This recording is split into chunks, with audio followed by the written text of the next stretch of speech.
Welcome to episode 209 of Saturday Football Uncensored, brought to you by Saturday Down South and Texas Pete. On today's episode, we recap week 10 in college football. What a doozy it was. You can find this show on our website, SaturdayDownSouth.com, and Apple and Spotify. Don't forget to join us for the live recording of the show, just like many of you are doing now, every Sunday at 8 Eastern Time on the Saturday Down South YouTube page. Go share the pod with your friends. Looking to expand the pod? We appreciate what you guys have done for us already. Let's keep the momentum up. And now here's the show.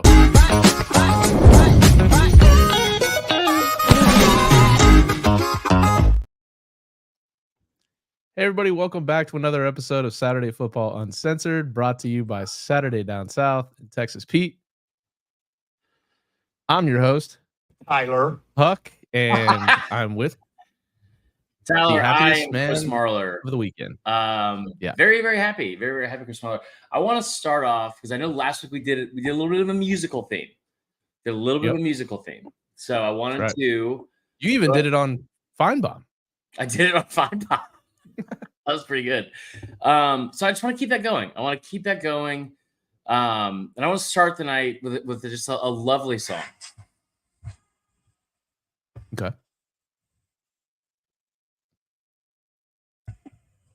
I don't hear it.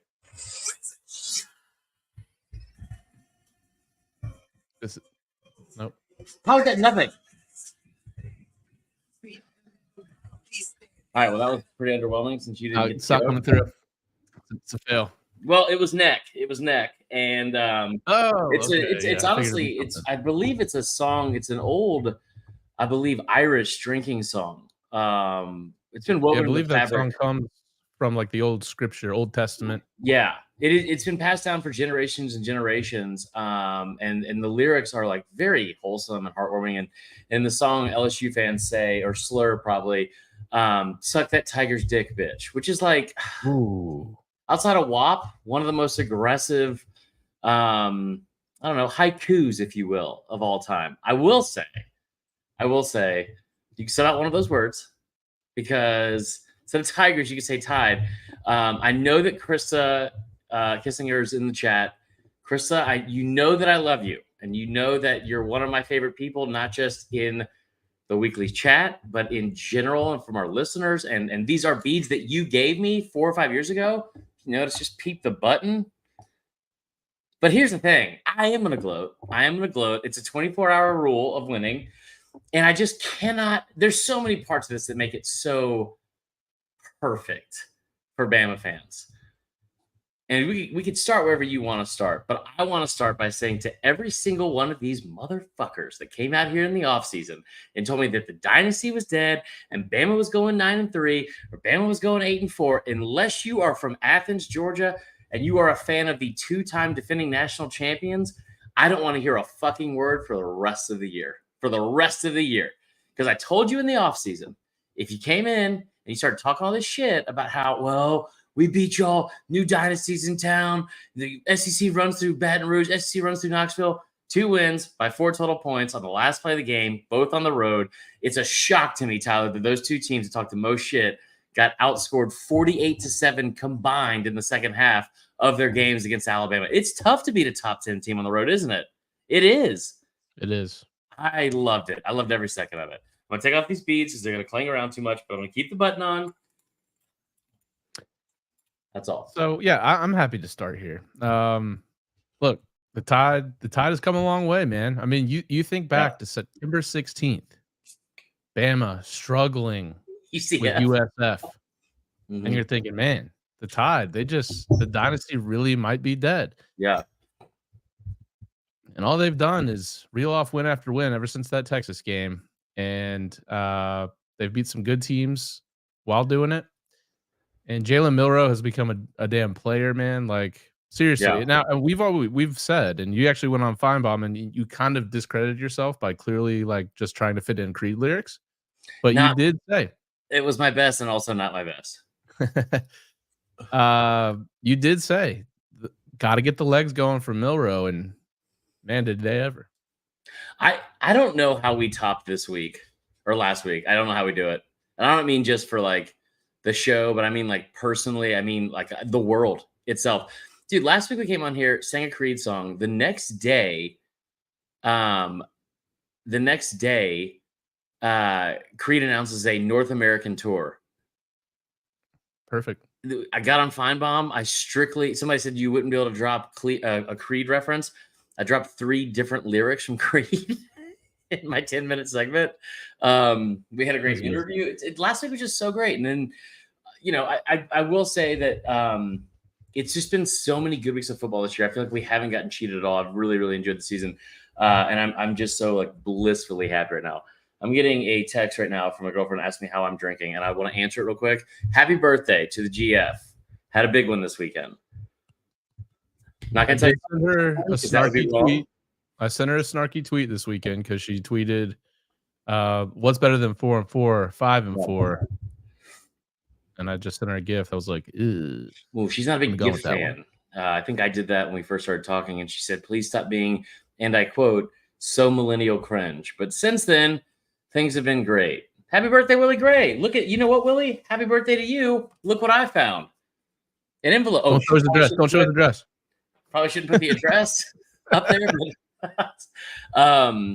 And thank you, Michael Kelly. That is nice. I got your stickers. They're going out tomorrow, Willie, or maybe next year. I don't know. We'll see.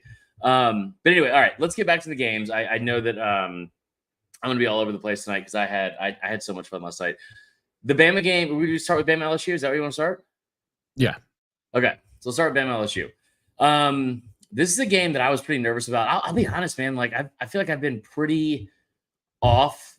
Maybe it is just an emotional hedge at this point. I'll just admit it. Like, it's just strictly me not knowing how to handle this team and not wanting to get my expectations up. As I said before the season, that I feel like Jalen Milroe can take Bama to the most exciting 10-2 season they've had in years. And I don't think they're better than Georgia. I'll get that out of the way right now. But it's been so sweet to watch this team just overcome adversity, overcome their own flaws, like a lot of them, overcome, some of the teams that beat them a year ago and getting to do that at home, especially in front of that crowd. The crowd has gotten better and better each week. But going into this game, I thought that like the main thing I was concerned about was like, you're not going to stop LSU's offense. You're not. And it was every bit as advertised. That's how good they were. I thought Bama was very fortunate in a lot of ways. But I also thought LSU was kind of fortunate in a lot of ways because I thought that in the first half, Bama had several opportunities. They could have been up by 10. Like the missed field goal, not stopping the fucking – don't let them go 75 yards in the last minute and 1 second before halftime. And they did. And it was just – you got the credit Jaden Daniels, man. He is so good. He's so frustrating to face because it's like you could be locking down their all-world receivers, and he's just going to scamper for 70 yards on your ass if you don't. Yeah. Especially, I mean, dude, he was so good. And like, how about that throw to Malik Neighbors and like his leg, like somehow transformed from going out of bounds to staying inbounds. Like, I saw it. I had it all going. He's in. Yeah, it was a very, very good game. I thought going into halftime, I was like, you have to be. I think I even tweeted this out. I was going through it on Twitter. That never happens, man. So Zach, we're gonna get to the home run routine interesting later. No, I thought that LSU, like I think I tweeted out beforehand. I was like, if you're Bama, you need to be. They were up 21-14. And it did feel like one of those things. It's like they're going to have to keep coming because I had no doubt that LSU's – okay, there it is. And Bama came a lot. I think we all did, metaphorically. I ain't going to let some smart-ass kid get on this phone. I didn't come that much, Tyler. That's not good. I should have said that. All right. No, but I thought it was such a really, really good first half. And I think this is also one of the things. It was kind of cool to watch this game play out the way so many of the important Bama LSU games played out, which is like this like crazy back and forth. Like neither team backing down, both teams making great plays. Bama was phenomenal on third down. Dude, I think I saw at one point LSU in the first half, their average yards gained on first down, Tyler, were 12.6 yards per play. Which I don't know how they stopped them. Not a winning recipe on defense. No, but it was one of those things too where it's like you know, what's amazing, we talk about how good of a runner Jaden Daniels is and how much he just glides across the field. But his gliding last night was like, it was very apparent to me that he is an elite athlete, not just a above average athlete that is a really good quarterback, because he outruns people all over the field. He's so dangerous with his legs where it's like, it looks like, oh my God, it's like 3rd and 8 and like, please get him, like stop him short. And then you look up and it's like, oh my God, he's got a 40-yard gain again, which is just crazy to me. 163 yards rushing. And at what point of the game did he go out? Like mid-third, or was that in 4th? I don't know what you're talking about. I turned it off. Did something happen? It was like with 12 minutes to go in the 4th quarter. They were down by 14 points. And there was a controversial hit in the game. Why don't you? I feel like I could be unbiased about this. I have a very similar. I would literally say that I cannot. I have a very similar take to Danny Canal, which is usually not a good thing. Oh God! But I agree that the rules have gone too far, and that hit to me is not a targeting call. But by the letter of the law, when your helmet hits the other quarterback's helmet and you drive him into the ground, that is a penalty. They decided not to call it, so it's more of a matter of consistency, because I think in reality that's not an actual targeting. Like if we actually want to play football, right? Okay, so let's take a step back, and I'll say I'm being devil's advocate, but you guys can say I'm being biased. I don't care. I don't care. I will tell you right now. You're allowed to be biased. What's that? You're allowed to be biased every once in a while. Yeah, and I feel like I do a good job of being as objective as possible all the time, as much as possible. But I'm going to tell you from this standpoint, like I try to do every week. I'm going to try to be like transparent with you and honest with you guys. I forgot how fucking fun it is to be the villain. Like I really forgot how much fun, because I've just been beaten down by Georgia's dominance for fucking 2 years, and I'm just sitting here, and now Bama gets to be the villain again. Did you see, Tyler? At one point, LSU fans got so mad about the targeting call that wasn't called, they started joining forces with angry Tennessee fans that were angry about the call. And that is just, I mean, you want to talk about just a wet dream of collusion for me to watch. It was awesome. It was awesome. And I will tell you this too. So the hit on Jaden Daniels, say it is targeting. What is the result of that is why people should be so mad? Because it was flagged for 15 yards. It was called roughing the passer, and it got 15 yards. He walked off the field and came back a play later. So if you really want to be mad at somebody, if he's in concussion protocol, why the fuck is Brian Kelly sending him back out there one play later? Dallas Turner, you were down by 14 points. You hadn't stopped. Bama had 6 touchdowns in their last 7 possessions. Are we trying to pretend that it was going to change the game, or what is the actual anger about? Like, and I'm asking that genuinely, because if it's a Bama gets all the calls, like the horse collar, you know that they scored on that drive. Yeah. Okay. No, I injured one of Bama's players. Hold on, I'm not even close to being done. Hold on. So that happened. The Jaden Daniels thing, it got a 15-yard penalty. You were already down by 14 because your defense couldn't fucking stop the Little Giants. They're awful. You figured out, and I'll tell you another reason why it was hard to take it. Like, you felt bad for Jaden Daniels because Jaden Daniels is a fucking warrior. He is awesome. He is awesome, right? But here's why it was difficult to take too seriously from the fan base. The ire towards Dallas Turner, like he's a dirty player because you saw a slow-mo instant replay, like not in real time, not on the field, from the fucking comfort of your couch. You saw a slow-mo zoomed-in replay of Dallas Turner going full speed in this kind of pace in the middle of a football game and hitting a quarterback who I bet you he was a little bit frustrated about too, because the fact that like you've been chasing this fucking dude all night. But again, you're already down 14. You've given up 6 touchdowns and 7 drives to Alabama. It wasn't like they were going to come back. And I just thought it was ridiculous that the crap that was spewed out about how Dallas Turner is a dirty player, say he's taken out of the game. What changes? What changes? Like, what are you mad about?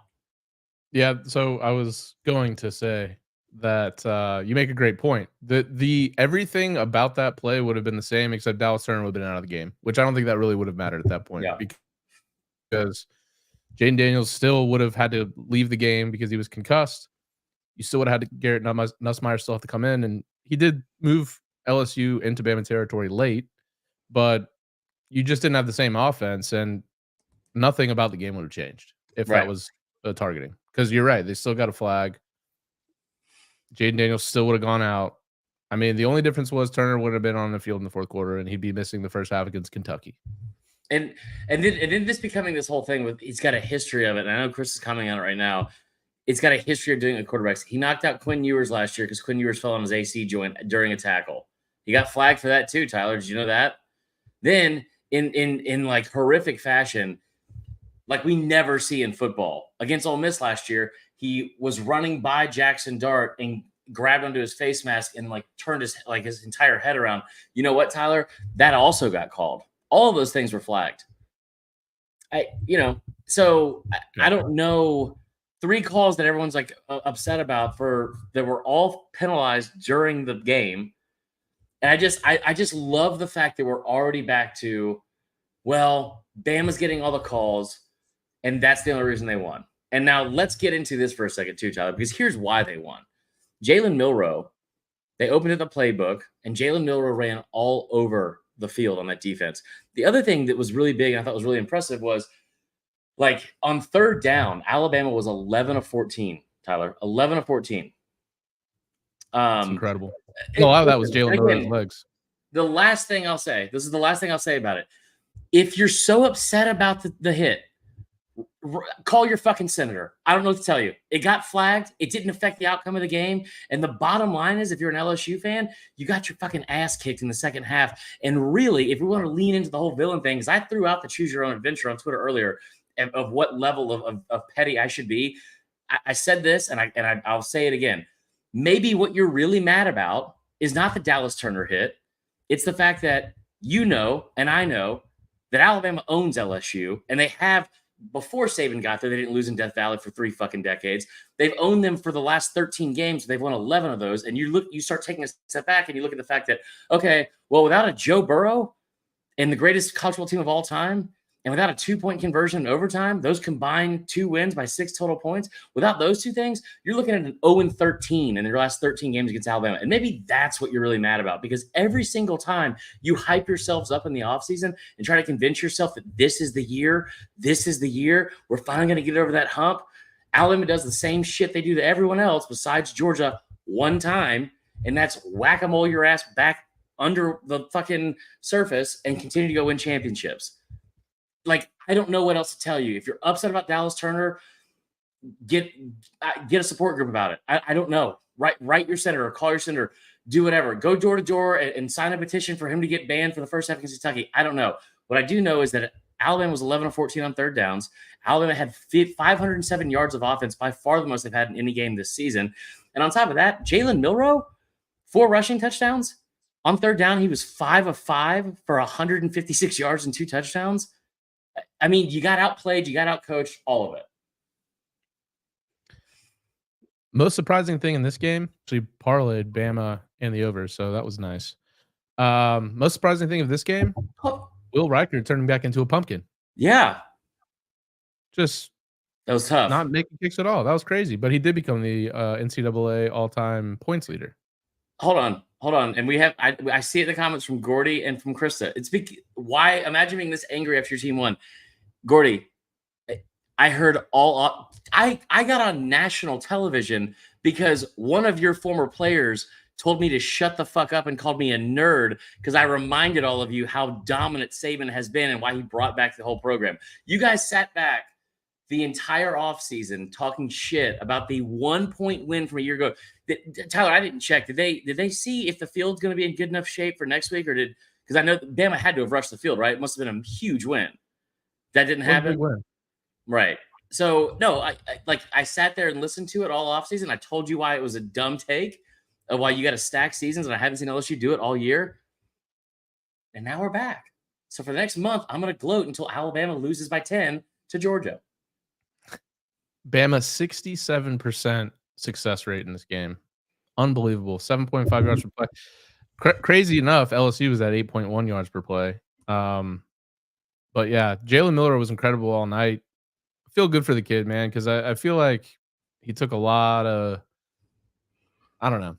He took Flack? a lot of crap after that Yeah. first Texas game, and then, he sat out that USF game, and we saw what Bama could look like without him. I think he's Oh God.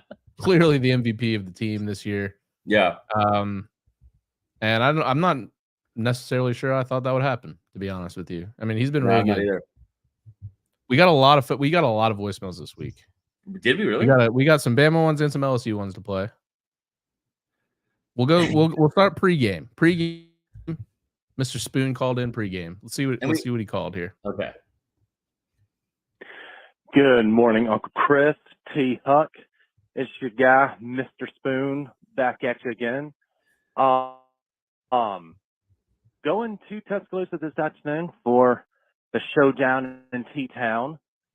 Hoping that Bama comes away with the win. I think they will. I know, Texas came into Bryant-Denny early in the season, but that was Texas. This is LSU. This is a whole different ball game. This is conference on the line. This is conference, division on the line. This is revenge. The revenge tour, the second stop. We got the win against Tennessee 2 weeks ago. We've had a week to prepare, or 2 weeks to prepare now.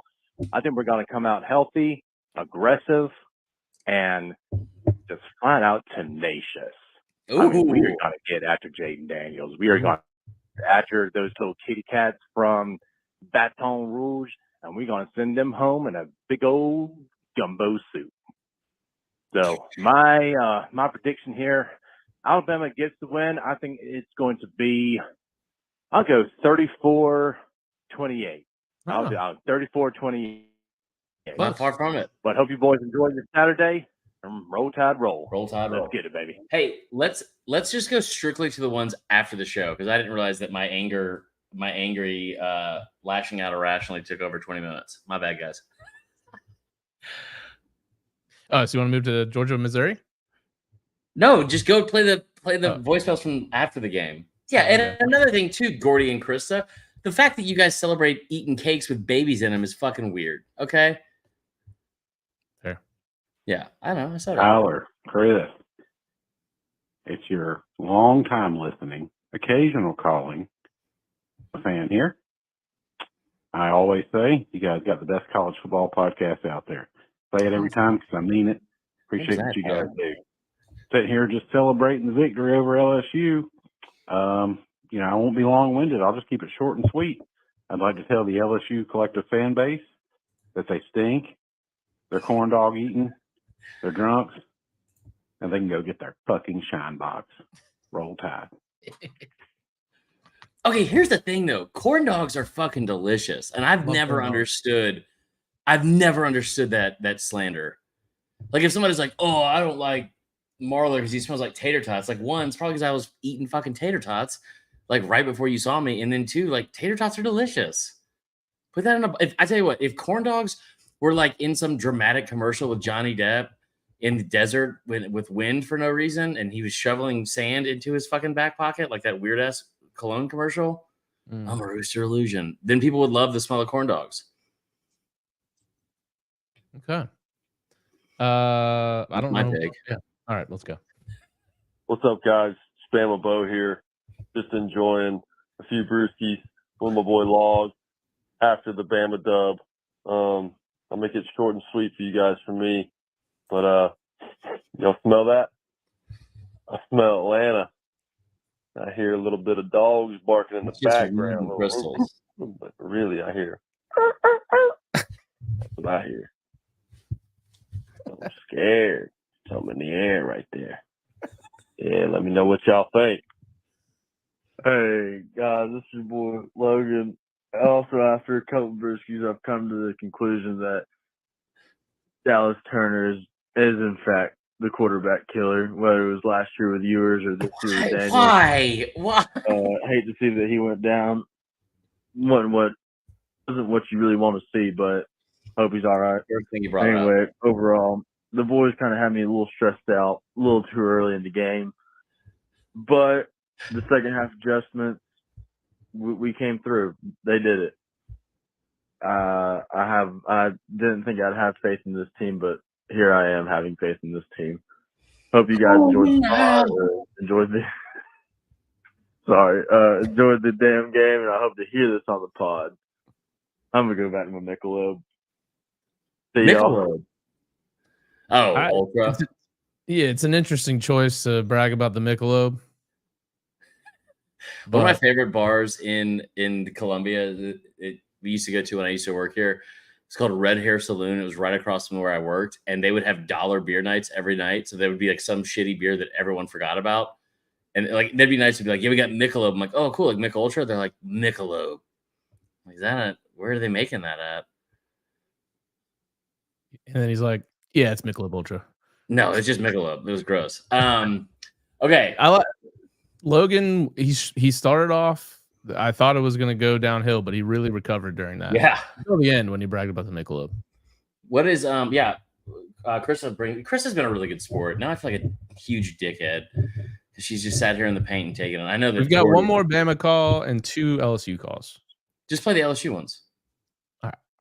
I do declare that hit on Jaden Daniels was so illegal. I think that he should be locked up. I'm your resident LSU fan, South Louisiana, and I just want to say that only Bama could win while injuring the star QB. Let's look at the history. I ain't like them Georgia Bulldogs who just win no matter what.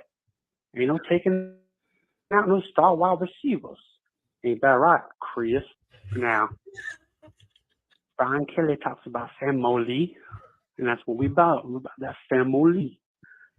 You come down here, these damn Bengals trying to eat them damn elephants. And I tell you what, Saban must have paid off old what's his face to hit Jaden Daniels square in the head. And I just can't stand it. Had me hitting, sweating, had to hit my fan going. Sweating. I just can't do it. Give my heart palpitations like that. Now after that it was over. I just know bottom of my heart that Alabama gonna go to Atlanta and get the shit kicked in by them Georgia Bulldogs. They better hope they do. That was the worst attempt at a Cajun accent. So bad. By what I can only assume was Zach Woodhurst in the chat. 1,000% Zach Woodhurst, and we appreciate you calling Zach. All right, now. Yeah. All right, one more LSU. Yeah. Hey guys, it's Krista. Can I vote for myself for who's better than Marler? First off, congratulations, Marler. I am actually very sad because I don't know how long Jaden's going to be out. Tonight was pretty awful. I'm just going to say, I love my team, and I hope Jaden's back for Florida, and hopefully we can finish out strong. Go Tigers! I'll be listening probably live tomorrow night. Please don't be too hard on us. Bye. Now, Chris, I should have listened to that before we started. Sorry, Chris, you're the best. I will say that LSU looked awesome on offense for most of that game. Good. Their defense has just got better and with the quickness. Next year, I don't know if it's getting rid of House. Clearly, you got a lot of talented players on that side of the ball. I mean, the DBs were out, sure, but it's more than that. I mean, it's been every game when the DBs are there, when they're not there. It's just been a tough year on the defensive side of the ball. We had our former producer, Dan, out there just angry with the defense. Producer Dan. A lot he's about fighting. Yeah. A lot of people down bad about the defense. So I hope Jaden Daniels is healthy too. For sure. I mean, that kid is incredible.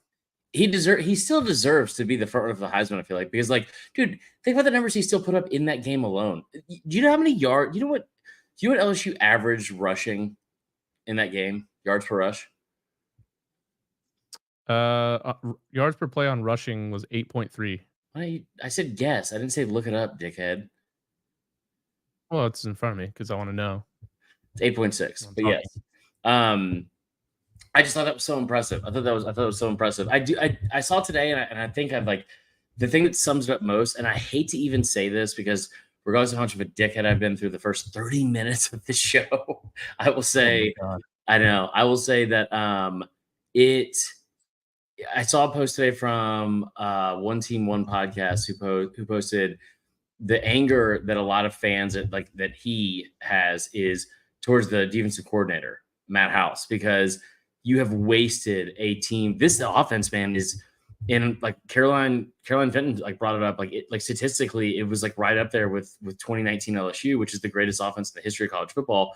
And you're telling me that like you had 3 losses because you guys couldn't fucking stop Ole Miss from scoring 50, Bama from scoring 42 in a down year, and then a Florida State team. Like, because even after the Florida State game, you were still in control of your own destiny. And that part I think is really sad, because you kind of, I don't want to say you've wasted a year, because it's still a special year anytime we get to have college football. And Jaden Daniels has had a truly remarkable season. But yeah, all right, somebody called it a Bama pod, so we got to fucking move on to Georgia. And those are 3 top 10 teams. Yeah, also true. And like, it's tough to like all 3 of those games are away from home. Yep. Let's not be too hard on them. All right. We'll talk about Georgia now for everyone in the chat. Can we do it around like the same theme as the broadcast did? Like, can we do it like as like disjointed and weird? So did they get like the B or C team? Hey, Tyler, what's that?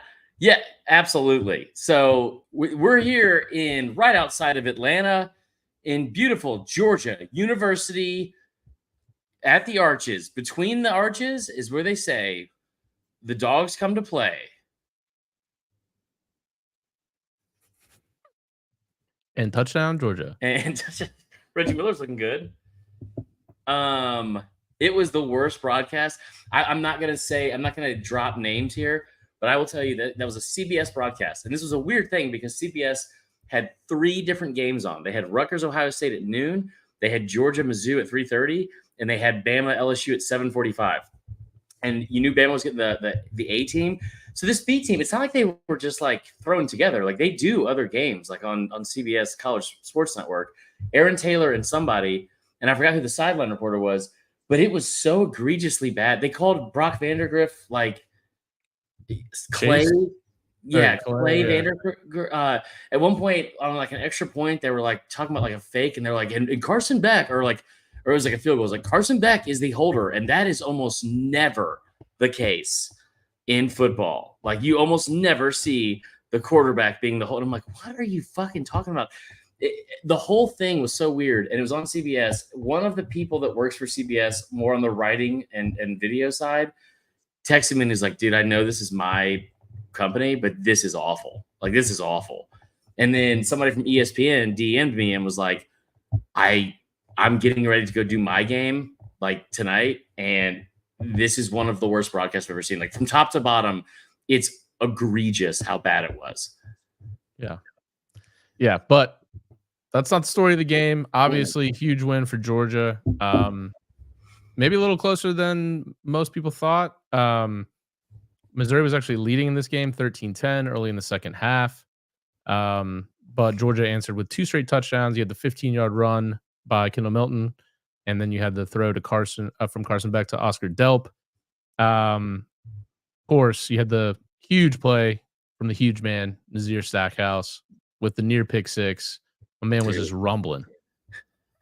Somebody dubbed it today with this guy named B-Rad. He wrote, I had no idea Nazir was mic'd up for this.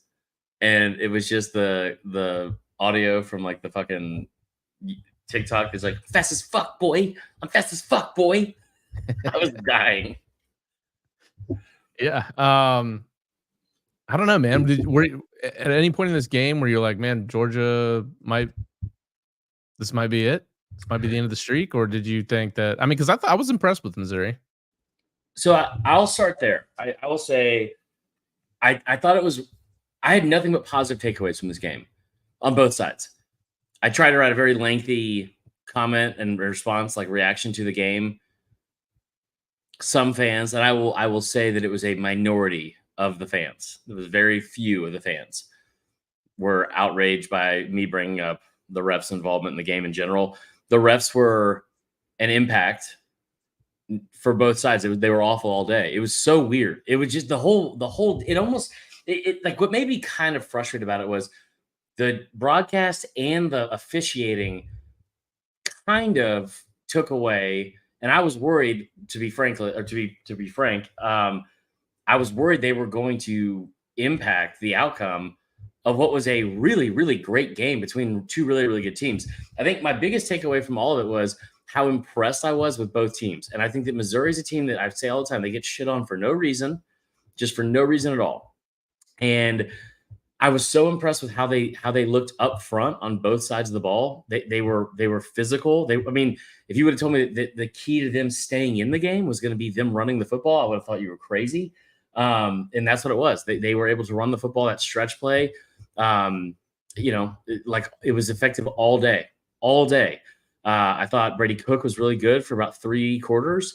I thought the defense played really good. And then I think that you have to give Mizzou their flowers in terms of like, I think this is a really, really good team. I still think Mizzou, even after the loss, is a top 15 team in America with what they're able to do to teams. I mean, like they just went on the road to Athens, a place that they haven't won in over a decade. And frankly, it hasn't been super close. And in a game that's kind of like a revenge game a little bit for Georgia last year, like you knew you were going to get it wasn't like they were going to overlook you. I thought they held their own really, really well for 3+ quarters. Now with Georgia, and this is exactly what I said from the tweet, like there's going to be people that were going to shit on this win because it's Mizzou, the low-hanging fruit that is Mizzou.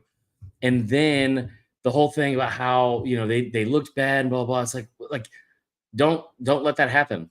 You just beat the number 12 team in the country and you almost beat them by double digits. You did it without your best player. You did it where Carson Beck looked off all day. You faced a really good team.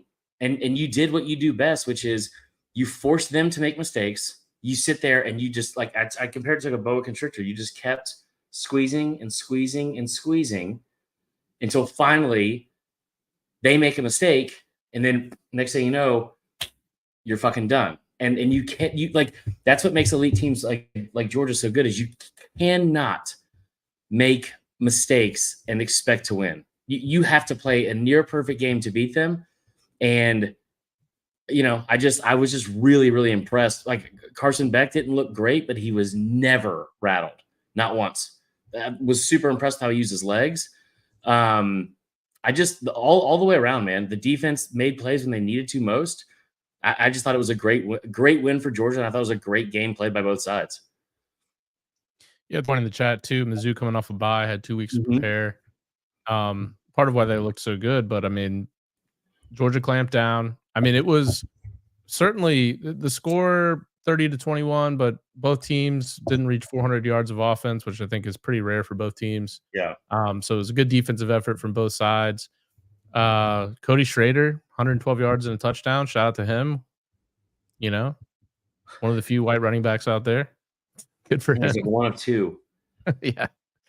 Burden also annoyed the shit out of me too because the broadcast team was just eating it up. This kid is incredible. Like, no, he's just white. He's having a very good game. It is incredible that he looks so athletic in a game like this, but nope, he's really not that athletic. He played very well though. Yeah, he did. Theo Weiss had the bigger game between him and Luther Burden. Luther Burden obviously did have the 1 touchdown, but targeted 7 times, only caught 3 passes. So credit to Georgia there. They clearly had a plan. And Ladd McConkey steps up again. He's clearly the go-to receiver with Bowers out. 8 targets, 7 receptions, 95 yards. Another big one for Georgia this week. I mean, you're right back at it, right back at home, which is good, but you got a night game against Ole Miss. It's another top 10 team. I would expect this train to keep rolling, but we will preview this game later this week. Yeah. We do have some voicemails. We actually have some Mizzou callers as well, but mostly Georgia callers. What's up, Huck? What's up, Marler? My therapist doesn't work weekends, so I figured I'd give you a call. Listen, Marler, I told you, don't fucking tweet about Burden. I knew you were going to fucking do it, and you did it. On other news, I don't know what's going on with Georgia or This was mid-game. Who's hitting these fucking refs, man? Burden got a push off. That should have been pass interference. Then they fucking call pass interference on Humphrey and let Mizzou just get 3 points. Kirby's playing like a little fucking bitch right now. I don't know. So we'll see if second half dogs come out like they have all year and get away for the win. I hope you guys have a good rest of your weekend. Huck, I hope FSU pulls it out, and Marler, I hope Bama wins. Roll Tide. Roll Tide. He actually did call back. Oh, give it to me. What's up, boys? Scrimes again after the game. They fucking did it. They played Georgia football in the second half, just like they have all year. He's a different person. Marler, if you send me a DM, I promise you a bottle of Four Roses, so let me know. Let's do this. This is Grimes. Congrats on the win for Florida State. Yeah. And I love this dude. I hope Bama beats LSU, Marler. Go Dogs. Totally different person. I mean, it was the same person, but totally different people. Yeah. It took me 6 months of not taking Adderall to get sound like that. I mean, that kid did it overnight. Did it mid-game. Yeah. Yeah, maybe he saw a therapist mid-game. Who knows? I mean, listen, I joke around, but therapy is so good for people. And we're getting near the holidays, and all I'm going to say, it's fun. I know to give each other shit, and I know that I'm the one to throw out the thing about therapy. I will never make fun of somebody for going to therapy. I think everyone should go to therapy. But anyway, no, Grimes is a great dude. I will DM him and get your bottle of Four Roses. But did you hear what he said though about Burden? I did, yeah. I made the joke about it, but like it's just a crazy thing that has happened, and like it was non-contact. It had nothing to do with Georgia, but it's just been and also Burden came back and played the rest of the game. That's not why he was ineffective. He was ineffective because he didn't go up and make plays that he should have or usually makes. You know what I mean? Yep. All right. Here's a couple more here. T Huck, Marler. Is your guy Akon from South Georgia? Who? And motherfucker. That game about gave me a heart attack, okay? My daggum veins in my heart are about as tight as my asshole was that entire game. I'm glad I'm drinking a lot of vodka to keep my blood thin, or it might have got serious. Missouri's got one of the best white running backs I've ever seen. Man, hard. Holy shit. But my dogs, they somehow pulled it out, made enough plays, lived to fight another day. Got it coming up. Who the hell knows what's going to happen to that? I'm going to have to keep on the vodka to keep the blood thin, to keep flowing to this old ticker. Hope y'all doing well. Alabama, you're up next. Marler, hope you don't go through what I just went through, brother. Hope y'all have a good night. Thank you. I love our audience so much. Just so fucking much. We have like 4 more UGA calls and 1 Mizzou. Do we want to hit the Mizzou and move on, or more Georgia calls? This is why we gotta start listening to these before we are like looking at the. I mean, they're all good. They're all good. Oh, I mean, like they all have been so far. Yeah, I mean, you make the decision. All right, cool. We'll do roller. We're 40 minutes. Yo, Uncle Chris, T Huck. What's up, fellas? It's your boy Miller Tom here. Enjoying my celebratory bourbon after the dogs come out triumphant over the Mizzou Tigers. Watching this Bama LSU game. Uncle Chris, I know you're sweating right now. Tied up at half. I just wanted to call and say dogs still on top. Mizzou, man, whew, the team has earned my respect over the last few years. Drinkowitz is really putting together a good program. And honestly, Mizzou and Drinkowitz are what everybody thought Tennessee and Heupel were going to be. They are quietly just putting together a killer offense and making waves in the SEC East. Mm-hmm. But you can make waves in the SEC East. You can have one of the best receivers in the game. But at the end of the day, a wise man once said, still got to buckle that chin strap and you got to fucking come to Athens and play Georgia, the best team in the SEC. I don't know who we're going to be facing out of the West. But oh shit, Bama's on a breakout. Oh, they got tackled, but they're down and getting close to the red zone. Anyways, I don't know if they're facing the West in Atlanta, but I can't wait. Go Dogs! Love that. You know, all right, we'll get a Mizzou call in. Hold on, real quick. What? You know what we should do? Because somebody, I think it was Grimes, that was helping us out with to start doing, and I applied for this today for the super chat thing where we can get money. We should like start doing this where people can like donate during the show. I did a show the other night. There's like an LSU show with Carter Bryant that was like strictly LSU. During my 15-minute segment, I think he made like $80. We should just do that and then print up like shirts or stickers to sell back, like not sell or just like make. I think we would make a whole market of tomorrow at 3:30. You got to line up and then play like and you put like fucking Fork Union, motherfucker. Like just like really. Just leave a line so you can like write on it every week. I tell you what, tomorrow at 3:30, you got to line up and play Hawaii. I'd love it. All right, let's see. I'm a Mizzou fan. Hey y'all, Airs. I'm a Mizzou fan. I will say, we played a great game today, but mostly I just dislike Georgia fans very much. They are cocky, and I mean they got a reason to be cocky, but I mean they come out thinking they're going to whip everybody by 30 or by 90. Dogs by 90, dogs by 90. Underestimating Mizzou, and then all of a sudden they come up and they're like, oh, Mizzou is a good football team. 10 points is not that bad. I mean, Mizzou played their hearts out. A couple really bad mistakes screwed it up. I think it was a great game overall. I'm happy it was that close. I didn't think it would be. I thought it would be a blowout. Maybe I'll talk me into that one. Not sure. I don't know. Anyways, I'll let y'all keep going on with your show. Thank you very much. And Doug kills it. Did he say? I don't know. He said there at the end. Well, we agree with you. Whatever it is, I think. Yeah, I think Mizzou is definitely. Well, we'll see this weekend, but it definitely feels like Mizzou has kind of established themselves as the second best team in the SEC East. Yeah, agreed. All right. Well, where do you want to go from here? Because we have a new segment we're going to do whether you like it or not, and it's just and I want you guys to start.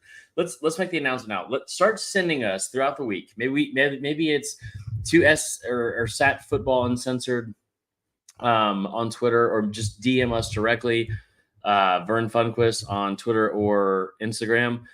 But just start sending us the dumbest shit you see on Saturdays, because I would like to do a whole the funniest shit or whatever. Yeah, that's what I mean. Like the funniest shit, like just because there's so much gold that I miss. I feel like that I want to start doing. It's that's like the origin of the show anyway. So all right, let's recap the rest of the country now that we've done those two. This game was awesome. Texas, Kate. I couldn't watch it. Did you watch this game? No, because I had YouTube TV open at 12 o'clock. There were so many good games on. There was Florida, Arkansas, Ole Miss, A&M, South Carolina, and Jacksonville, Jack State. We had to Why don't we just cover briefly the 12 p.m. block? Let's do it. All right. So this game, Texas-Kansas State, was awesome. Mm-hmm. Kansas State was down big, and everyone's kind of like, man, Texas, they're really making a run. And Kansas State comes all the way back. They missed like a chip shot, like literally, I think it was like a 19-yard field goal. I don't know how you missed that. Yeah. And then right before overtime starts, the kicker kind of redeems himself and makes like a 40-plus yarder to take it to overtime. Texas comes down and kicks a field goal. And Kansas State has a chance. They're, obviously right there for a field goal. Yeah, and instead of kicking the field goal and going to double overtime, Kansas State goes for it, doesn't get it. I gotta say, man, Kansas State's coach has got to be one of the best coaches in the country. Okay, hold on. Because Kansas State doesn't have a ton. They don't have a ton of talent. Before you say any of that, Will Howard's a good quarterback for one. Two, he is. He had two plus passing touchdowns in all 6 of his starts going into the Big 12 championship last year. That doesn't mean that he was like, if you look at their roster talent, it's nowhere close to Texas. So no, but how would you ever imagine living in Kansas for one? I say it at least 3 times a year. Imagine living in fucking Kansas. Then imagine living in like the 3rd best city in Kansas. Ugh. Manhattan. It's like living in like the fucking 3rd best suburb of Gwinnett. Like why? Would you like always play that? Like when you're on the road, be like, yeah, I live in Manhattan. No. And just leave it at that? No, I would have already killed myself if I ever lived in Kansas. Oh, no, we wouldn't do that. I'm kidding. I'm just kidding. I'm just kidding. So South Carolina, Jack State. No, hold on. The whole thing about him being a great coach, they had 1st and goal from the 6-yard line. They gained 2 yards. So they had 2nd and goal from the 4. They had no gain. 3rd down from the 4, no gain. And then this man decided to go for it despite not gaining a single yard on the previous 2 plays. Instead of just going, I thought it was a horrible play. You're still in contention to win the conference. Like, not a great play, but I still think that he's a really good coach. Sure. South Carolina, yeah, Jack and it's one of those things. I kind of wish more teams would do it. I get, like, you just went through 3 straight plays where you gained 2 yards, total. But I wish teams who are an underdog now, not like Kansas State was a huge underdog; they were a 4-point underdog. But if you're on the road and you've got a chance to just end the game, like and you got to get 4 yards, and if you got confidence in your team, I like when teams do that, especially when they're not favored. I feel like the longer that game goes, the more of a chance that Texas has to win, just because they have the better depth of talent. That I don't mind going for it, but yeah, it is kind of tough when you just for the previous 3 downs you get 2 total yards. Yeah, I don't know what's wrong with your camera, but it's awful. My camera? Yeah, your voice is like a second off from your. Maybe it's mine. I don't know. Anyway, so Jack State and South Carolina. This was hilarious for a number of reasons because South Carolina wins by 10, and then Shane Beamer decides to pretend he's got this big dick energy and like talk down to the fan base. They were up 3, and Jack State was driving to score and threw a pick 6. They were on like the 30-yard line, or maybe it was the 20. They were near field goal range, and they threw a pick 6 with like a minute to go. And then Beamer comes out and like, I'm terrible. All my instincts and first impression skills are the worst. I've made jokes about it for years. There's no better example of it than Shane Beamer, because he comes out and like, I don't know if we have the clip of it, but I'll just give you the Shane Beamer impression. Pretty good win. We had we won by 10, and there's a lot of people that are going to be out here that's going to say that it wasn't a good win because it was Jacksonville State, and that's why you're not in that locker room right now. That's why you're not in that locker room right now. That's why you're not on this team or on this roster. No, Shane, that's not why. It's because we're 37. I don't have any eligibility left, and I'm overweight. All 3 of those reasons are why I'm not in the locker room. Just because you guys beat Jack State by 10 points, no one said you couldn't celebrate it, but now you somehow sound like an even bigger asshole for celebrating it. Like that's almost impossible to do. Pretend in front of the media for a second, hey, you know what? Here's the deal. Not how we drew it up, but listen, we made some plays when it mattered. Spencer Rattler was tough all day. The defense finally stepped up when they needed to most. That's a team that's been, or a side of the ball been under scrutiny, blah, blah, blah. That's it. That's all you have to do. Instead, he finds, like, he's like me on Twitter. He just has to find someone to fucking get at. It's like, we get it, bro. We get it. That's a fair comparison. We did have a South Carolina caller. Oh, God. Yeah, I bet it's Beamer.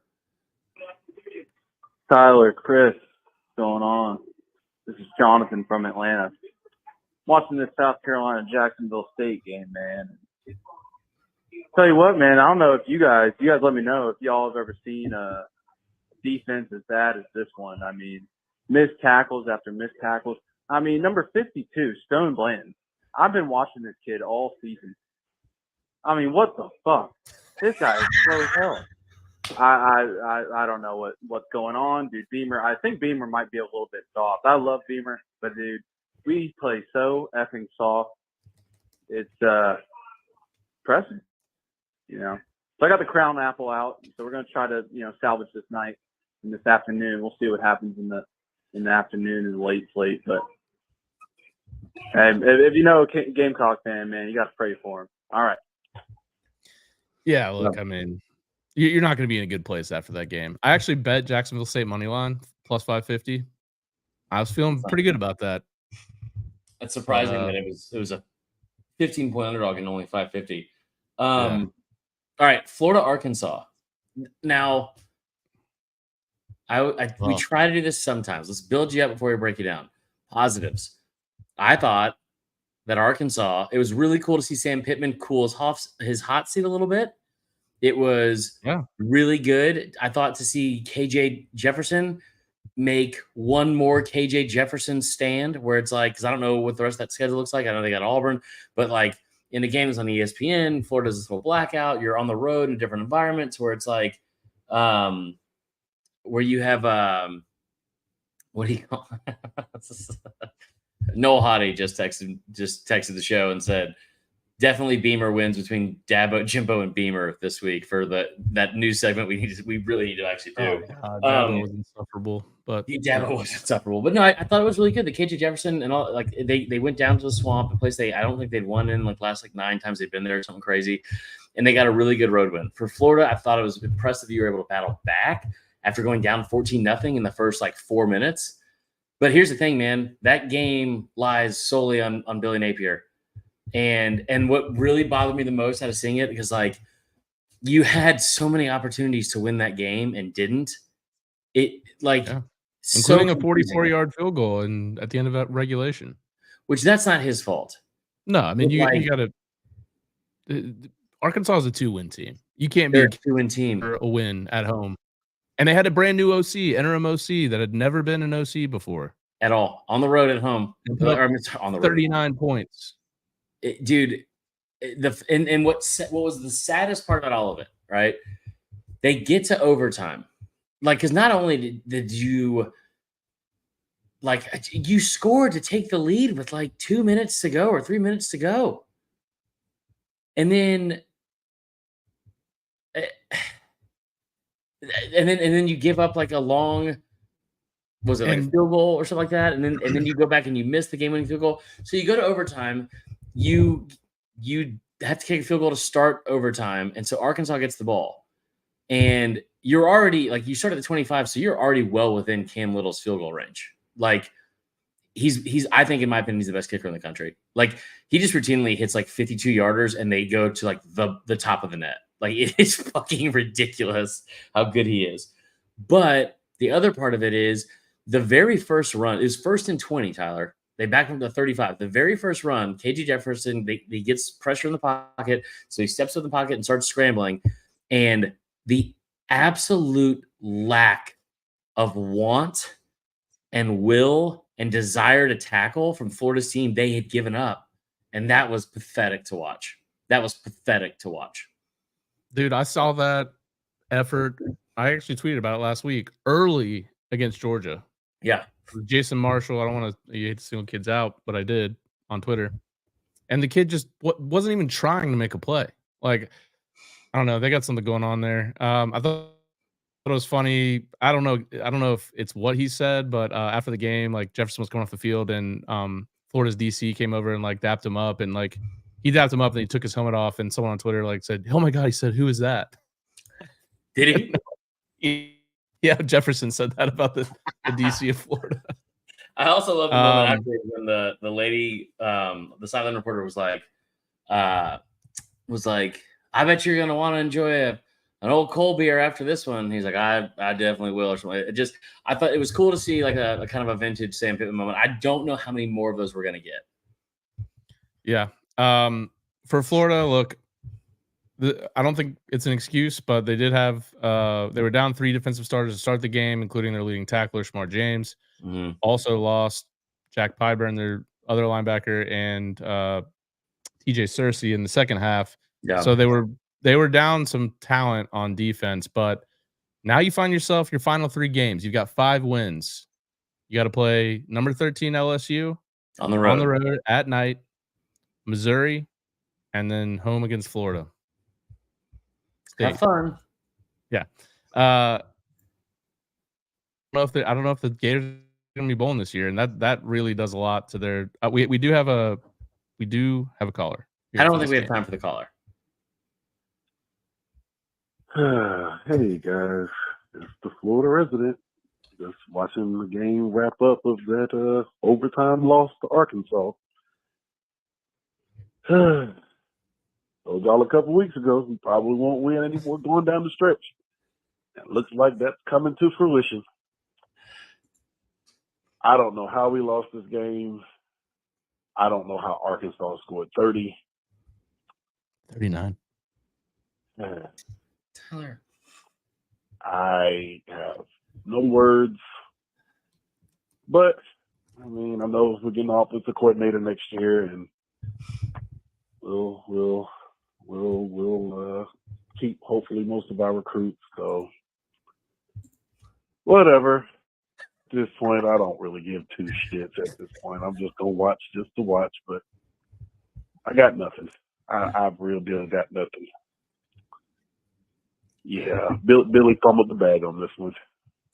But, yeah, you guys have a good one, and I guess I'll listen to the show and talk to you guys later. We love you. Love that guy, man. Yeah, I feel the pain, man. There's some frustration there, and I think you got to give Napier one more year, even if you lose out, because you got to keep this recruiting class intact. They have a top 3 class, a lot of difference makers. But we'll see if that class stays intact if they lose out. I mean, it's a fickle game recruiting, and there's nowadays it used to be you wait till signing day to figure out where everyone's going. Now you signing day is the excitement comes from all these players flipping within the last 2 weeks. So you got to watch out for that if you're a Florida fan. Clemson on Notre Dame 23. Dabo, you buying the stock that Dabo's selling? This man, he actually said, if you're buying stock, you better buy Clemson. Brother, you are 5-4. The ceiling is 8-4. I texted you and Dan this entire thing after he said that, and I was like, yeah, man, fucking Clemson football to the clouds. Like not even like that is fucking ridiculous. Like, you better buy stock on us now. You're a penny stock, Dabo. What are you talking about? Like, what are you, Tyler? Get the fuck out of here. But it was an impressive win, I will say that. And they turned the ball over. I think my favorite part of this game was they almost blew it at the end. Yes. Again, by fumbling, like just dumbass. They are the dumbest team ever. Yeah. Like, they're so good, man. And they actually got the reverse. They only put up 286 total yards in this game, and Notre Dame put up 329, but they actually won. Right. Usually it's the other. Usually they're the ones that are killing the box score. Mm-hmm. You got to shout out Phil Maffa, who is usually splits time with Shipley. Shipley was out with a concussion. Yeah. 36 carries, 187 yards, 2 touchdowns. Dominant performance.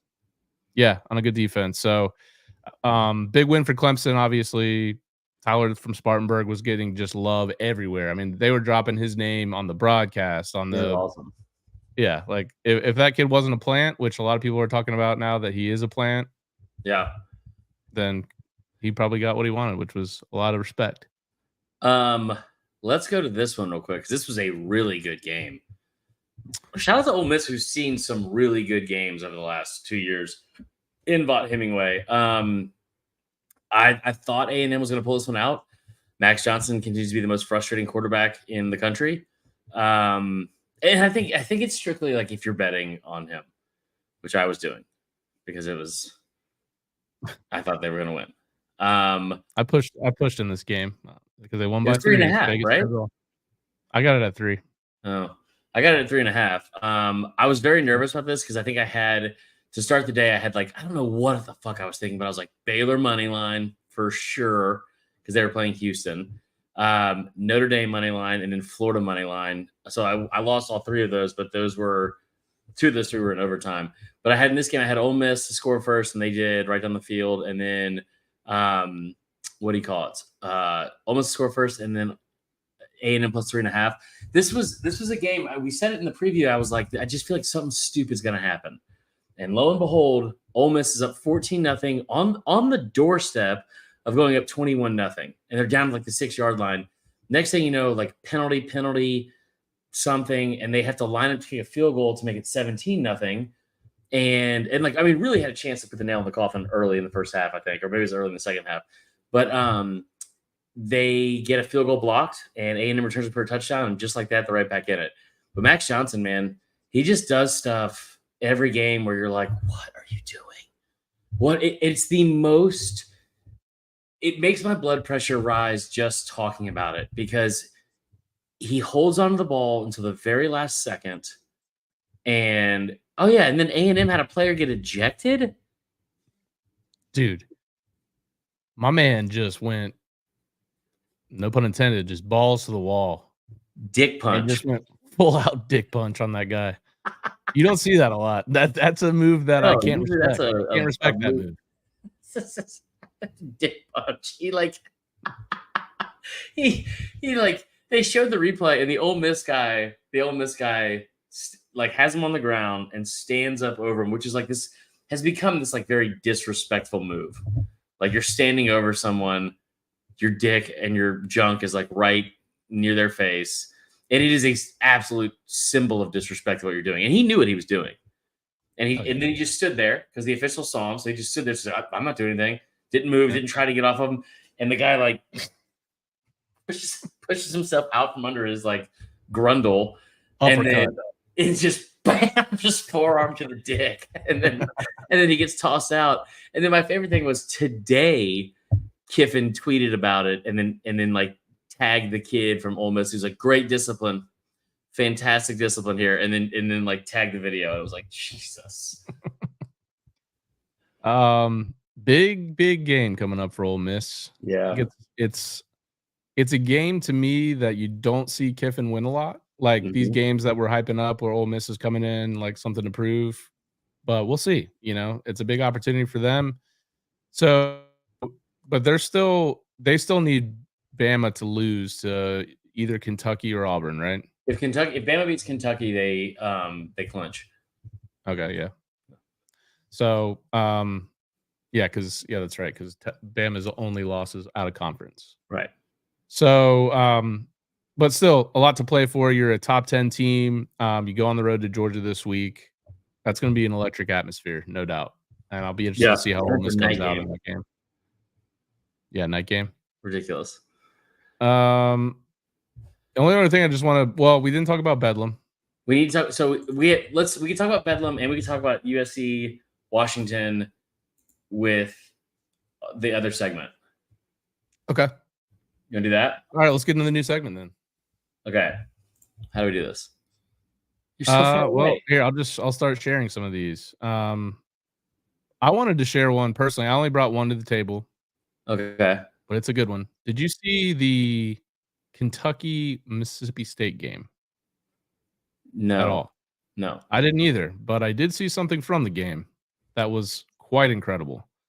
So we're going to need the audio for this as well. What? Are you going to put it? Okay. Let's see if we can get this. See if we can get the audio going here. So I'll make it bigger. There you go. That malaria 156. Oh, my goodness. Well, might want to block him that time. That's John Lewis. Almost beat Barry Brown to the football. Well, John Lewis had a play early in the game. He hit a blocker like this. And just wait for it. Well, knocked Brown to Pontotoc. Here he comes. Out the club. And go hang out with the hookers there in Pontotoc.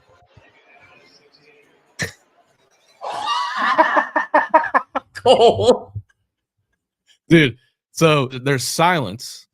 I got to go back a little bit. There's silence, and they just kick it to the. Watch it. Ryan and Danny. What? Was that Tom Hart? It's Tom and Cole, and then Alyssa Lang was on the call for some reason because Jordan was at the Ole Miss game. So they go on to say that the hookers are like some family that lives in that town, and he like starts like explaining why he said it. But he brought it up on Twitter today. He was like, "Sorry, I know how to pronounce the name of the town" or something like that. So that was the one I brought to the table. It was so good. I was dying on that. That's really good. All right, you have the rest of going to hang out with the hookers and. All right, you have all the ones I have there in the chat, and this looks stupid when there's nothing up there. It does. Here we go. All right, so these are some of my favorite things that we saw. Now go to the right. This was something that goes viral, and I had a bunch of people that actually reached out and commented like on Twitter. It was like, please bring up Caleb Williams being a bitch. And we don't have a name for it. You know what, Krista, you think of a name for it, and we'll use that. But so Caleb Williams, USC loses. Alex Grinch is fired like on the spot almost. Thank God, dude. Yeah, it's awful. He goes to the sideline and he's crying with his mom, and people are just railing him. And I defended him somewhat jokingly, but like, bro, he's 22. Okay. He's been in the spotlight for like 6 years now. Like he's a kid. I cannot tell you the amount of shit that times like when I was 22 that I got drunk and cried over like nothing, let alone losing on national television and knowing that my Heisman and my national championship like dreams were completely gone. Because now like the rest of his season, dude, they only have like 2 more weeks. I mean, like they've played 10 games. They have 2 games left. They got a game with UCLA. Where are they gonna fucking go to the Sun Bowl? He's not gonna play in that. Like, so, but then I remembered this too. Now go back one. I forgot that he did this last year. Yeah. That's a tough look. And so now I'm like backtracking all the things I just said. And I'm thinking, man, this guy had the fuck Utah fingernails. He had this thing. He said he wanted a stake in part of the like whoever drafts him. Have we figured out if he's beaten a ranked opponent? He has to have beaten a ranked opponent, but his numbers against teams it's dreadful. Dreadful. He also gave the longest halftime speech. I'm sorry, Heisman speech of all time. Yeah. No, I think his time's done. I would be surprised if he doesn't play the rest of the year. I mean, it seemed like his reaction there, like it seems like he's like, well, that was just my last go for it all. For those that are listening only on podcast, you may want to tune into the YouTube for this section because it's a lot of stuff that is going to be shared on screen. Yes, also true. Sorry, I forgot about that. Now go to the Oklahoma State one. Oh, you wanna go to Oklahoma State? Yeah, one of our listeners was there. Bedlam was awesome. I loved it for 2 reasons, Tyler. That's because one, OK State reached out to us on Friday promoting Ollie, the star running back, Ollie Gordon. Thought that was awesome. We had a nice little back and forth with them. And told him that we had brought up on the pod that we predicted OK State to win. Now you also know that I love the fact that this man in the turtleneck from Fox, who I hate more than anyone. And RJ Young bringing up the fact that OK State was scared to play Oklahoma because the 91-19 thing, which is absurd. And you go out with your national championship hopes seemingly still intact in your rivalry game, and you get fucking beat against a hurt Ollie Gordon too. Now, this was the reaction from an Oklahoma State fan who is, wow, like the whole scene. Just this, I'll be quiet. Here's the scene. Go ahead.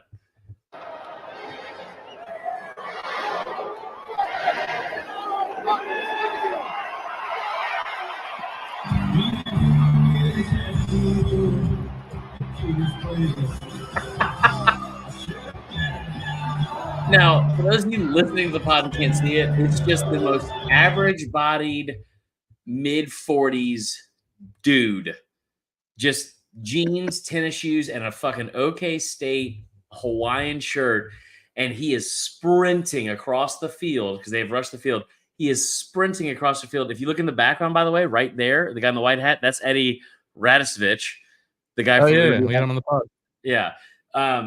And he's sprinting across the field so he can get in front of the Oklahoma section in the corner of the stadium. And he's just screaming, fuck you, fuck you, fuck you. And he's doing the suck it sign while doing it. Just like Can we get one more? Can we watch it one more time? Yes. And then they're playing Toby Keith, should have been a cowboy in the background. Yeah. He's on a dead stand.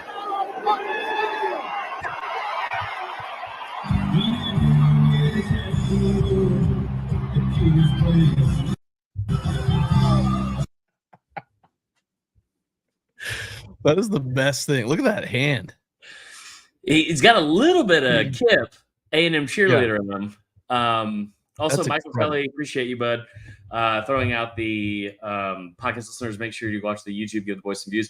We had over 1,000-something views on the A&M preview alone, which is pretty interesting. We were nearing 1,000 on the Georgia-Mizzou one as well. All right, now, Krista, close your eyes. Here's the last one. Wait. So Krista's bringing this up. I didn't see this, but apparently Oklahoma State also played Taylor Swift, We Are Never Getting Back Together After this, that's fire. Oh, I love it. All right, now go to this one. So which one? The Tim Brando one? All of it. Or the Alabama fan? All of Okay. it. Oh boy. All right, let me share the screen here. So this is some of my favorite takes from after the game. You can start with Tim Brando. Would you like me to read the tweet? Yeah, and blow it up. Why can't I see it? There you go. Okay. Tim Brando tweets. Tim Go Brando ahead. tweets, I was in the air, airplane emoji, flying home when Jaden Daniels was knocked out of the game by Dallas Turner. How targeting called was beyond comprehension. Couple of Fair. things. At Alabama football, controlled the ball in the third quarter. Forward with a solid run game and keeping at LSU football dynamic offense off the field. Tigers D historically bad, which made Saban's approach all the more effective. I was wrong about this team, and it was because I Stop there. Okay. All of these things are fair statements that he has made so far. Okay. But Tim Brando, who has about as big of a fucking national platform that you can have and has for decades. If you think I'm a homer, this dude is the most sensitive, butthurt, and I'll just say it because we will never have him on here, and he doesn't know my new account, so he hasn't blocked it yet. But Tim Brando is a bitch. Tim Brando is a bitch. And I don't care how that sounds. He might be a great person. I think he's a great dad. Like his daughter looks up to him. I see them post all the time. I think he like she's in the same industry, but he is a bitch. Capital B, capital itch. Now go ahead and read You the want to rest. go on with the tweet? Yes. I was wrong about this team, and it was because I couldn't foresee Milrow's improvement. Shrugging emoji. Bama will be exposed in the college football playoff, if not by Georgia, another team I still don't believe in nationally. Oregon, Washington, Florida State are all better than any of the teams in the SEC this year.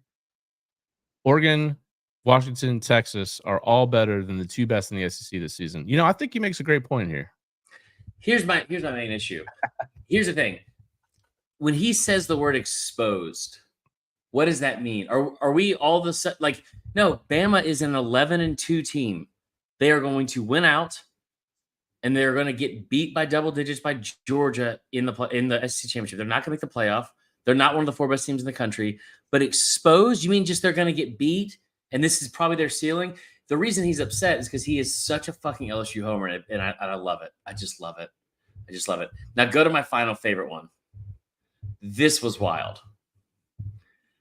Okay. Who is this guy? Just somebody random? Captain Corn Juice. Captain Corn Juice. So Everyone knows Captain Corn Juice. The whole premise of this whole thing is just like the fan reaction, just like we do for the pod, like the call-ins. Like this is just some of like the reactions we see on Twitter. This went viral, and this person tweeted. His name's Captain Corn Juice. Wrote, "I'm gonna be honest, which I love. I love that start. Yeah. If I am Just any period, other, too. if I have any other SEC coach, I am simply calling the SEC and saying that none of us will play Alabama until the officiating is fixed. Fuck them, the SEC, Birmingham, and the rest. I thought our game was bad, but this LSU game was fucking criminal." I think we should kind of get the FBI involved here. Here's the thing. Dallas Turner should be in jail, and everyone knows it. But my favorite part of this is that, like, in my mind, we're not going to play until the officiating's fixed. Do you realize how fucking ridiculous you sound, for one? And then two, the fact that, like, Tennessee, again, coming to the aid of LSU fans after the shit that happened last year in that game, hilarious. And then this guy was so upset. This guy was really upset.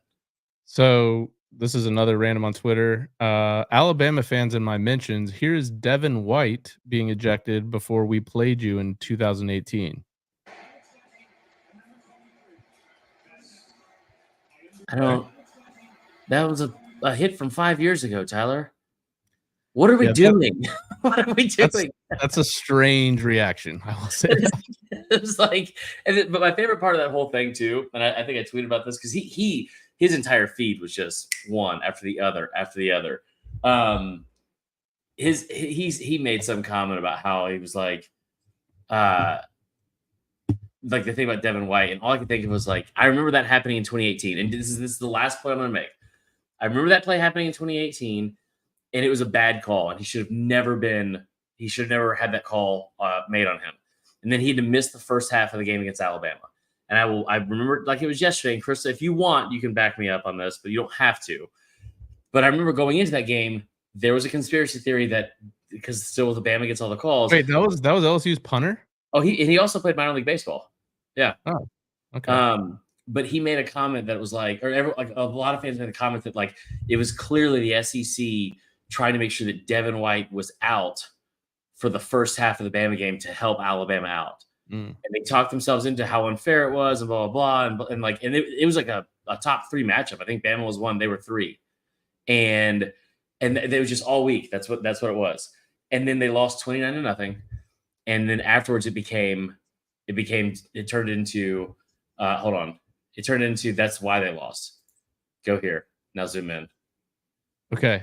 So this last one is a retweet from the Ole Miss football official account, retweeting the official Texas A&M tweet that was the final of the score, number 10 Ole Miss 38, Texas A&M 35. Ole Miss retweets that with the caption L plus ratio equals thumbs up, and then posted this video. I go somewhere's winning all the time.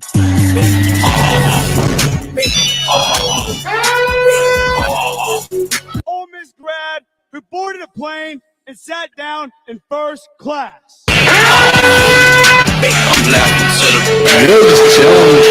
You just didn't take the call? Not going to. We're done. Excuse me while I whip this out. I go somewhere's winning all the time. All right. My God. Did I tell you that if they won this game in the post-game troll that the fucking Christmas tree would get brought up? And it did. The Christmas tree. Dude, the Christmas tree. You did. You called that one. Nailed it. That's the new celebration, by the way. Yeah. What they were doing on the plane. Love it. All right. So obviously, first time we've done the segment, pretty broken. We'll figure out how to do it, or we'll forget about it, like most of the segments we were done here. But yeah, you guys help us out. Send us the most ridiculous stuff you've seen, the funniest stuff you've seen. I meant to send you this earlier. That was very loud. Yeah, I meant to send you this earlier, but did you by any chance see the UGA fan? Oh yeah. I saw your tweet. I thought your comment on it was hilarious. That guy became an emoji. Maybe what we'll start doing too is like we'll do some sort of like prize or something, or maybe like we bring someone on for a segment. Whoever makes the best meme out of something over the weekend, I think that'd be a lot of fun because there were some good ones yesterday with that fucking Forever 51 model and the Guy Fieri goatee for UGA. Hey, I'm gonna put something out there for the Georgia fans this week since you have game day. If you make it on to game day with a big sign about our podcast, I'm going to personally send you $100 gift card from Visa. I will do the same thing. We'll do a $200 gift card. It's got to be a big sign, something about Saturday football. It has to say both of our names and our Twitter accounts because we got to get that right. Too crazy, but yeah. No, yeah. So if you can make it on there, $200 coming from me and Uncle Chris. We'll get you in the DMs with your address, but yeah, be on game day. I'll be watching from Tallahassee. It's gonna be awesome. I will tell you this too, Tyler. Just to the listeners, real quick, what I will do to make sure it happens, because I know that I'm bad about stickers. I will send $100 to Tyler, and then make sure he's in charge of mailing it off, so it'll get done. All right, that's the end of the show. As always, we really appreciate you all listening to the show. It would really help us in the growth of the show if you'd rate us 5 stars on Apple and Spotify. Leave us a review. The best ones will be read on air. And like and subscribe to the YouTube page. Leave a message. Game Day Hotline's been popping all season long. We love it. 770-674-8233. Don't forget to check out the videos and clips from the show at Sat Down South on Twitter, at Saturday Down South on Instagram and TikTok, and of course, Saturday Down South on YouTube. For Chris, I'm Tyler. Thanks for listening. We'll talk to you guys on Wednesday for our Week 11 preview.